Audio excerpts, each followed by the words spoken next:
Batu bara dijualnya ton, permata dijualnya gram. Sekarang pertanyaannya,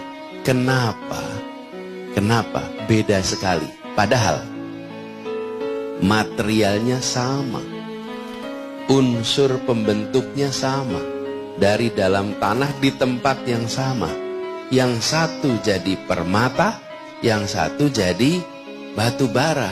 Ternyata setelah dilihat, nih materi yang sama nih, tanah yang sama dari dalam bumi, yang kena tekanan tinggi, yang digembleng dengan suhu yang tinggi, dalam waktu yang panjang, dia jadi permata. Yang tidak kena tekanan tinggi, yang tidak kena suhu tinggi, dia jadi batu bara. Jadi adik-adik di sini mendapatkan tekanan yang tinggi, gemblengan yang tinggi, insya Allah nanti jadi permata umat di masa depan. Jadi kalau sakit digembleng, yang tidak digembleng jadi apa? Batu bara. Sekarang adik-adik kalau memilih jadi permata menjadi batu bara, permata. Cuman permata harus digembleng, mau nggak? Mau. Jadi ketika melihat menjadi permata, itu biasanya lihatnya udah jadi permata hebat nih. Lupa ke belakangnya itu ada proses yang panjang.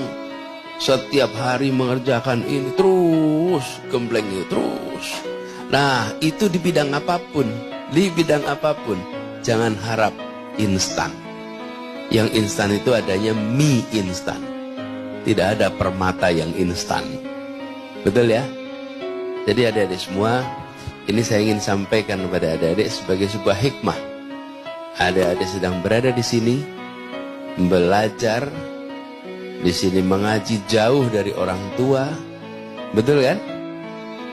Jauh dari orang tua, jauh dari adik, jauh dari kakak. Pada saat yang sama mungkin adik-adik menjalani, ini terasa seperti berat.